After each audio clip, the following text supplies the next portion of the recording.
Bueno, hoy es el Día del Padre, todos sabemos eso. Me imagino que ya muchos padres recibieron sus felicitaciones y saludos, y a los que no les ha llegado, espero que les llegue durante el día, que no se les olvide a sus familiares, nietecitos o los hijos, o simplemente su esposa, que le recuerde el Día del Padre. El 18, no, perdón, el Día de la Madre, no recuerdo qué fecha cayó, yo no estuve por acá. Y fue una gran celebración. Parece que salió mucho mejor en mi ausencia. Siempre el Día de la Madre es algo pomposo, más grande que el Día del Padre, ¿cierto? Cuando uno ve los anuncios del Día de la Madre, pues joyas y flores y chocolates.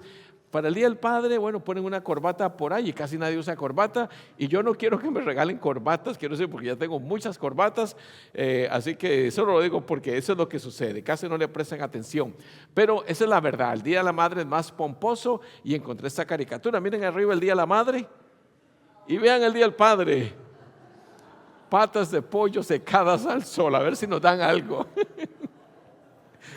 Así pasa. Y nosotros los hombres debemos aceptar esa realidad de que, bueno, yo sé que la iglesia amada y las damas de nuestra iglesia han preparado un almuerzo, pero por alguna razón no es tan pomposo como el Día de la Madre allá arriba.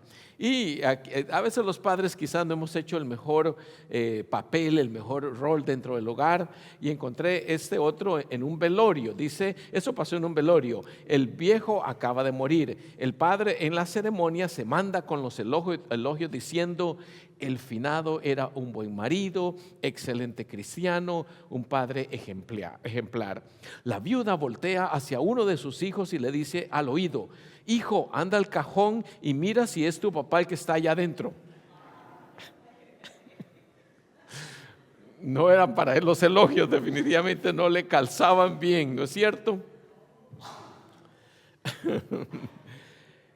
Y uno más, bueno, aquí los padres, la sabiduría que supuestamente los adorna, dice: papá, ¿es cierto que en la antigüedad los hombres no conocían a sus esposas hasta después de haberse casado? Hijo mío, eso ha pasado siempre en todas partes, dice. Bueno, eso lo encontré en internet, ¿no? Yo no me lo inventé, solo me pareció oportuno presentárselos hoy en el Día del Padre. Bueno, estamos entrando en otra etapa. El domingo pasado celebramos Pentecostés, que es el inicio de una nueva estación. Después de Pascua y Resurrección sigue la estación de Pentecostés, que es la más larga. Esa termina hasta noviembre, hasta casi para el Día de Acción de Gracias. Es una estación larga, y el énfasis de esta estación es cómo creció el cristianismo, cómo trabaja la iglesia, porque Pentecostés es la venida del Espíritu que empodera a la iglesia para trabajar. Eso es lo que simboliza propiamente Pentecostés, la venida del Espíritu Santo. Y entonces la pregunta es: ¿cómo crece la iglesia? Y aquí tengo un detalle que voy a estar enfocando en este mensaje: que la educación no cambia el mundo, cambia a las personas que van a cambiar el mundo. Eso quiere decir que son las personas la clave, individualmente cada uno de ustedes, pero también juntos como un solo cuerpo, como una sola iglesia. Y voy a estar dando una pequeña serie de mensajes sobre cómo creció el cristianismo, sobre la expansión del cristianismo. Son cosas que quizás no siempre pensamos, porque ustedes y yo ya nacimos en una cultura donde hay una iglesia, se celebra Semana Santa, se celebra Pascua, Resurrección, donde ya uno sabe que hay que bautizar y etcétera. Uno ya crece dentro de un patrón que ya conoce, que lo da por sentado. Pero usted debe saber que no siempre fue así. Esto es algo nuevo propiamente. La iglesia cristiana no existía hace 2000 años. Cuando Jesucristo nació, creció y vivió entre nosotros allá en Israel, no había iglesia. Solo había, él nació en la cultura judía y él fue un judío. Jesucristo es estrictamente hablando de religión, él era un judío. Y usted lo ve cuando usted lee los evangelios, cumpliendo los rituales judíos, el ritual de la Pascua, de las fiestas de las semanas. Él es un judío estrictamente hablando, él no es, digámoslo así, un cristiano. Él era un judío. Y entonces, después de su muerte y a través de la predicación de sus seguidores, empieza a aparecer la iglesia, hace como unos 2000 años. Pero la pregunta es, ¿cómo crece la iglesia? ¿Cómo llegó a expandirse? Esa es la pregunta clave que voy a estar respondiendo a lo largo de esta pequeña serie de mensajes. Ya les he dicho que, bueno, a mí me fascina la historia. De hecho, en la universidad yo me gradué en ese campo, en el campo histórico. Me fascina la historia y la leo, la estudio, paso repasándola porque uno siempre aprende algo mejor. Y aquí, digamos, voy a estar tocando cosas que yo he estudiado muy de cerca porque me encanta saber mucho de la historia, no solamente la historia antigua, pero también cuestiones modernas. Es parte de mis pasiones raras que tengo con las que yo nací.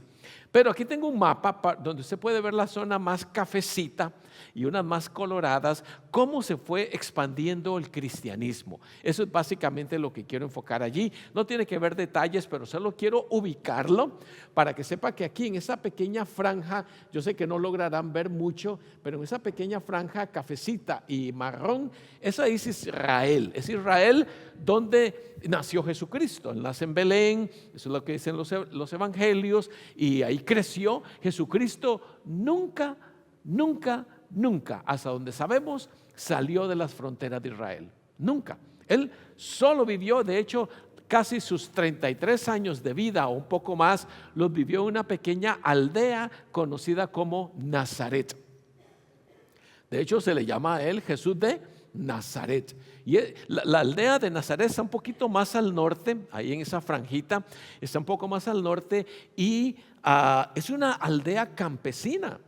Ni siquiera era una gran ciudad, era una aldea campesina, gente se dedicaba a la agricultura, a trabajar en la construcción, y por eso Jesucristo es llamado el carpintero, ¿cierto? Llamado el carpintero porque ese era su trabajo, y como digo, era una ciudad desconocida.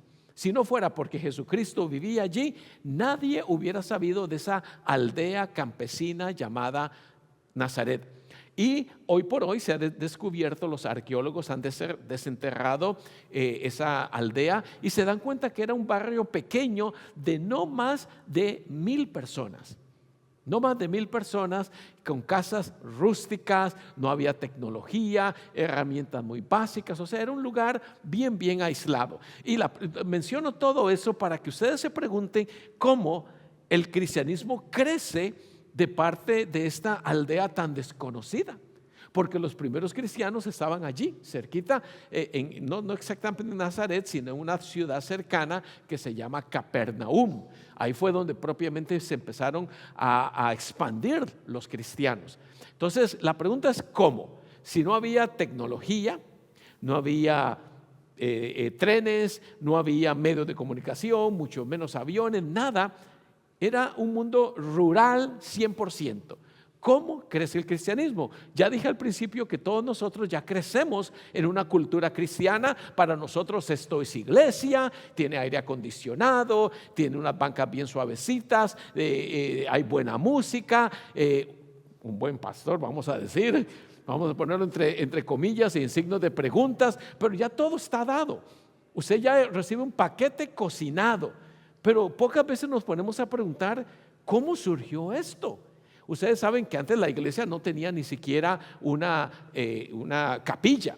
Se reunían en casas y ya he dicho muchas veces cuántas personas pueden caber en una casa. En una casa de ricos, 40, 50. Eso era una pequeña iglesia en la antigüedad. Y se reunían en casas.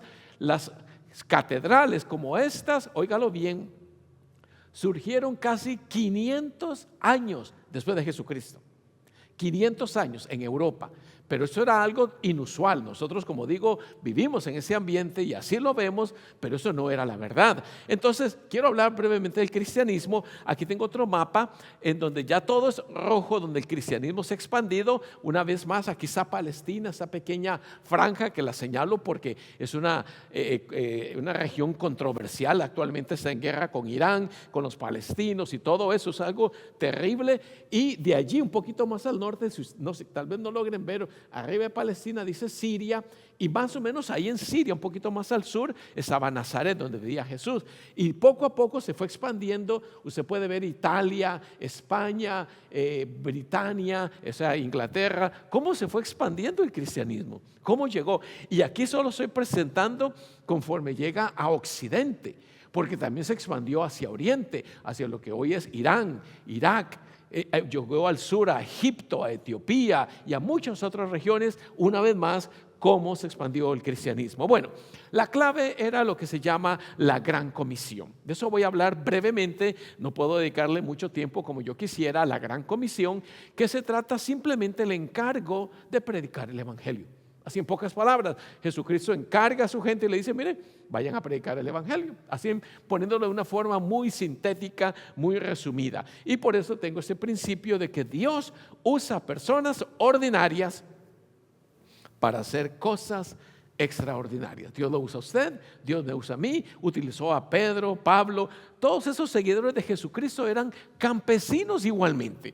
Era gente iletrada, gente sin escolaridad, sin educación. Y Dios usa, por eso, personas ordinarias para hacer cosas extraordinarias. ¿Cuál fue el mandato que dio Jesucristo? Vayan y hagan discípulos. Eso fue en esencia lo que les dijo a sus seguidores. Vayan, no dijo quédense por aquí, encerrados en este lugarcito que no era capilla, ya decíamos, era una casita sencilla, humilde, de pescadores. Vayan afuera y hagan discípulos. Esa es la gran comisión. De hecho, el pasaje dice aquí, fue leído hace un momento, por tanto, vayan y hagan discípulos a todas las naciones. Y ya vamos a ver, esa es una barrera casi difícil de romper, porque ir a otros países es enfrentarse a una nueva cultura, enfrentarse a un nuevo lenguaje, nuevas costumbres. ¿Cómo hace uno si los seguidores de Jesucristo hablaban un idioma, no sé si usted sabe, que se llamaba arameo? Y el arameo es un idioma antiguo que hoy se parece lejanamente, evolucionó a lo que hoy hablan allá en Siria. Bueno, ya quité el mapa, lo que hoy hablan en Siria, en el norte de Israel. Ese era el idioma. Y de repente se empiezan a encontrar con gente que hablan otros idiomas extraños. El más conocido era el griego. ¿Cómo hacían para comunicarse? Barreras culturales, lingüísticas y geográficas. Vayan y hagan discípulos de dos maneras: bautizándolas en el nombre del Padre, del Hijo y del Espíritu Santo, enseñándoles. Bautizándolos, enseñándoles lo que yo les he enseñado a ustedes. Discipulado, eso se llama discipulado, hacer discípulos. La palabra discípulo significa ser seguidores, seguidores de Jesucristo, de dos maneras: bautizándolos, enseñándoles. El bautismo, el sacramento del bautismo que practicamos hasta la fecha, la mayoría de las iglesias, debe ser en el nombre del Padre y del Hijo y del Espíritu Santo, y además debe discipularse, debe enseñarse, debe educarse a la gente en la fe, el catecismo, los 10 mandamientos, el credo apostólico, etcétera. Dice que es una tarea que nunca termina. La iglesia pasa discipulando e impactando a la comunidad. Esa es la forma en que crece. En la medida que la iglesia se pone las pilas, vamos a decirlo de alguna manera, educando, bautizando y sirviendo a la comunidad, en esa medida va a crecer, porque se necesita una visión estratégica. Por eso la iglesia es un lugar de aprendizaje. Eric, que acaba de darle el mensaje a los niños, mencionaba que esa semana tuvimos lo que se llama la escuela bíblica de vacaciones, en la que los niños son educados desde pequeños en la fe. Y eso es algo que nunca termina, porque aún nosotros, los adultos, estoy casi seguro, no recordamos lo que aprendimos en catecismo. ¿Cuántos recuerdan en orden y correctamente los 10 mandamientos, el credo apostólico? Probablemente la mayoría no lo recuerda. Y está bien, no se trata de que voy a pasar un examen de memoria. Se trata de vivir, la vivencia de la fe cristiana. Y por eso se requiere una visión estratégica. Ese es el punto donde voy a estar enfatizando. Debe haber una estrategia, una planificación, una forma de visualizar el futuro. Y eso fue lo que algunos de los apóstoles, no todos, especialmente el llamado apóstol Pablo, tuvo esta visión estratégica de salir a predicar el evangelio, y él hablaba griego de forma muy fluida y pudo romper esas barreras culturales para convertir el evangelio, que originalmente fue dado ¿en qué idioma dije? En el arameo, y ponerlo en otros idiomas. Y mire entonces lo que dice el apóstol Pablo, para que vean que él tenía una visión muy amplia. Miren lo que dice acá. No puedo examinar el pasaje por cuestión de tiempo, pero es importante lo que dice, escribe él. Por esta razón muchas veces me he visto impedido de ir a vosotros, pero ahora, no quedando ya más lugares para mí en estas regiones, póngase a pensar una pausa. Miren lo que dice: ya no me queda espacio para predicar en estas regiones. Se ha movilizado, y él había recorrido casi todo el imperio romano, y dice: ya no tengo espacio, ahora tengo que ir a otros lugares. He plantado muchas iglesias, he capacitado líderes, yo ya no tengo espacio, eso está lleno, ahora me voy para otras regiones. Estrategia. Dice: no teniendo más lugares para mí en esas regiones, y puesto que por muchos años he tenido un gran deseo de ir a vosotros, cuando vaya a España. Hay tradiciones que dicen que el apóstol Pablo llegó hasta España. Ahí ya no tengo el mapa, iba a señalar el mapa, pero bueno, comenzando aquí el evangelio, era llegar completamente al lado opuesto del imperio romano. Es decir, él dice: ya prediqué aquí, ya fui para allá, capacité líderes, hice discípulos, planté iglesias, hice esto y lo otro, ya he trabajado mucho. Dice: ya no tengo espacio, ahora me dirijo hacia España, y rumbo a España sigue haciendo el mismo trabajo y el mismo trabajo y el mismo trabajo. De hecho, hay tradiciones que dicen que el apóstol Santiago y el apóstol Pablo llegaron hasta España antes de ser ejecutados por el mismo imperio romano. Cuando vaya a España, iré a vosotros, porque espero veros al pasar y que me ayudéis a continuar hacia allá, y etcétera. ¿Qué es lo que quiere decir esto? Que el apóstol Pablo tenía una mentalidad estratégica, y eso se requiere en todo lo que hacemos, en todo trabajo necesitamos una mentalidad estratégica. Así que voy a dejar aquí esto para que sepan que fue la gran comisión lo que marcó la diferencia para que el cristianismo se expandiera. ¿Qué es la gran comisión? Es el mandato de ir y predicar el evangelio, en pocas palabras. Puestos de pie, vamos a continuar con el próximo cántico.